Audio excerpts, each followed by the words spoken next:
When you work hard at something and you're diligent at what you do, you're going to be recognized for it. You're watching the Career series powered by MTN. I'm your host, Talula Doherty Aditono, and today I am with Adesola Arogundade. She is TikTok's partnerships lead for West Africa. Adesola, so nice to have you on the show. It's great to be here. Fantastic. So let's get straight into it. Can you talk to me about, what got you interested in the content space, how you became a content strategist, and how you've been able to land, these great corporate jobs at media conglomerates like Bella Naija, your previous employer, and now you're at TikTok, which we all know and love. Yeah, I think, to be honest, for me, it's really been always about storytelling. And even when I was growing up, I've always been in love with stories. I remember when I was 11, my mom encouraged me to publish a book of poetry, which nobody will ever see. And so I've always had that interest in content, which I see as a way of storytelling.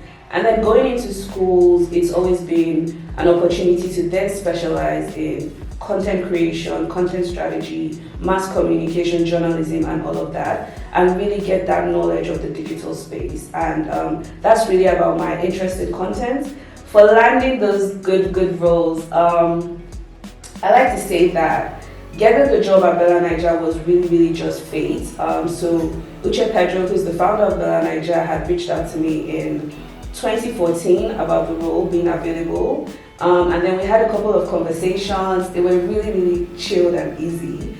And then it just seemed like our visions aligned, and so I got the job. And then I was at Bella Naija for 7 years, and I was able to grow as well in that role because of the way that our visions had aligned. And then for me, getting the job at TikTok, I think I was very deliberate with getting the job at TikTok because I had reached a point in my career as well in the Nigerian media industry where I realized that to go up was now really a bit difficult, and I wanted something in the international space, but I also wanted something that was also in tech, and TikTok just seemed like the perfect fit for me. When I saw the job application and I applied and I did the job application, it was very easy for me to fill in the blanks, and I got called, I got the email that I was chosen and everything, and then it just all fell into place. Adesola, so the content space, is really saturated with so many people who call themselves content creators. So in your experience, with your wealth of experience, how can one stand out and sort of carve their own niche as a content creator on social media? Yeah, I love that you really said for their own niche. I think it's something that is very unique and standing out is being super authentic to who you are and what you've identified as what you want to project. In this world where a lot of things are always trending and there's always one thing that is like the most popular things, it's often easy to get distracted. And what I always tell content creators is don't get distracted, stay true to the audience that you're creating stories for, and always just stay true to your identity, and don't always think that overnight success is how people blow, for lack of a better word. But things take time, and the more consistent you are with your identity and in your niche, then you'll be able to definitely stand out. Additionally, your career path seems to have taken some very interesting twists and turns along the way. Yeah. And you've arrived at a great destination now. I'm sure there's still more to come, but what would you say are 3 factors that have really, fueled or boosted your growth as a professional? I think the 3 things that have boosted my growth, okay, I'm going to say them, but the one that goes without saying is actually being passionate at what you do.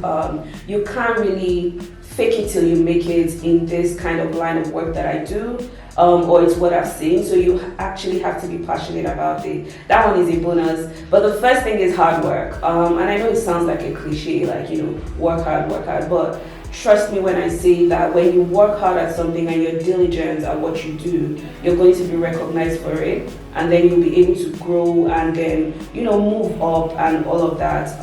The second thing for me is I have always had this desire to create impact.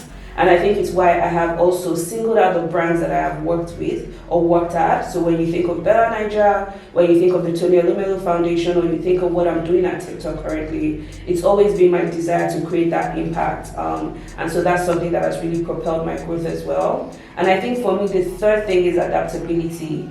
If you go or if you look at my career progression, you would also see that I have worked at a number of industries, from media to tech, to philanthropy and all of that. And it's always because I've been able to adapt. If there's nothing you can give me that I will not be able to like figure out and execute and all of that, so that adaptability has sort of really, really helped my career progression. So how can one, maximize their chances of getting the right job, their desired job at, a big company, just like, you're working at, while there seems to be fewer jobs around, maybe during a pandemic or during a recession where there's, I guess, more demand for the jobs and less, good jobs available? Yeah, I think that one of the things that is really important, and I'm going to draw from my life experience here, is that you always have to realize that for 1,000 no's, it's only the one yes that really matters. And what a lot of people don't see before I got the job at TikTok, and I'll be very candid, is I had about 3 months where I wasn't really doing anything. I had decided to leave my previous employer, and I was, just taking the leap of faith in that I'm going to go into a new job, right? So I did have to do a lot of applications. Trust me when I say that I did a lot of applications, and it's very easy for application fatigue to set in. What I would advise is always tailor your applications to where you are applying to. Don't get lazy when you're applying and just be like, I'm just going to send my CV to 1,000 people. At least one person is going to say yes. No, you have to ensure that you're still putting in the work with your CV. You're putting in the work to also tailor, like, if they're asking for like a comms manager, then you want to tailor your experience to show, that you have that comms background. Whereas if they're asking for a PR manager, then you want to tailor that too. So you always want to be able to put in the work when you are applying. And also, don't be afraid to reach out to people. I've had times when I've reached out to people on LinkedIn, reached out to people on Twitter. Look, nobody can see the hustle behind that you are putting in. What they will see is when you are announcing that, oh, I am not the this of this brand, and they won't know the work that you've put in. So put in that work and don't be afraid to, really put in the work. So what have you found, the most difficult or the most challenging about working in the field of like digital content? Yeah, so by nature, I don't like to focus on the negative, so I'm going to say like what has probably been the most challenging or difficult for me is also really a blessing in disguise. And it is that fast pace of the digital space. Things change so rapidly. Before you blink, there's a new technology product. Before you blink, there's a new media platform that has come out and things like that. So one of the best things about it is it also gives you a lot of room for adaptability and to really, really develop your skills, because to keep up with the change, you have to constantly be learning, constantly be finding out how can I, become an expert at this, how can I become better at this thing that I do. And so it's really, really a blessing in disguise, but that change, sometimes it's really too fast, but we'll always, adapt, yeah. Amazing. I think you're so right. Just as a layman, being on social media, there's always like a new feature. There's always, it is so fast paced. So I can definitely identify with what you're saying. So you're a corporate baddie, you're a corporate babe, and I feel like seeing you as a young woman doing your thing, making your mark in the digital world is so inspiring. But sometimes on social media, you notice there's that pressure for young people to be their own boss, to be entrepreneurs, to work for themselves. How have you managed to sort of not feel some type of way? And for the young people out there who want to do what you're doing, they want to excel in the corporate world, can you just give some encouragement about, just from your journey and how you've been able to, just climb the ranks? Yeah, I think for me, I've been very lucky to be able to have a lot of self-reflection and identify what works for me really, really fast. And so even when I started my career, I was able to recognize that I don't really want to be an entrepreneur. I really want to be a 9-to-5 person, just because I function better in that corporate structure and in structured organizations. And so I've been able to identify like, okay, you know what, since I really love storytelling, I love helping people, I'm going to channel this into my career growth to be able to help brands identify their stories and then tell that narrative to the world. So if you look at me and the places that I've worked at, it's always how can I help these organizations really find their voice and then be able to tell their stories. A lot of them are African. How can I help that African space to then export it to the world and give the world an opportunity to see the amazing things that are happening here? And so I see myself as like someone who is always going in to be able to, okay, I'm going to help you with your structure, I'm going to help you with your story and really export it. And yeah, that's really why I'm still in the corporate space.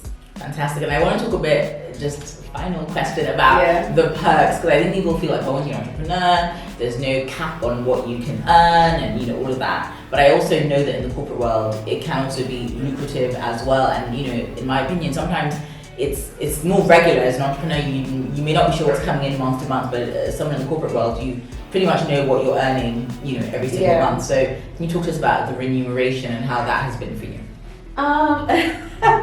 That's a tricky one. I think it really differs for each organization, but more than the remuneration package and what you will see is that you always have to be able to identify your values. And so I've had places where I've had to compromise on the compensation package because I realized that this is going to be a step for me in this other direction, and I was able to sort of key into that. So sometimes it's more than the money, and I know like money is really important. I mean, money is really important, but sometimes it's also how can I then use this as a stepping stone to another part in my career. And it's like, if I have this on my CV that I've been here, then I know it's going to be easier for me to achieve the next stage of my career growth. And sometimes you also have to think about that. Fantastic. So thank you so much for your answers, being so candid, being so open, and taking us on your journey as a corporate baddie. I feel like you've given us a lot of insight that we may not previously have been, you know, aware of. Yeah. So thank you so much, and wishing you. Thank you. And I'm literally going to now add corporate baddie to all my social media names. Awesome. Love it. Love it. Thank you.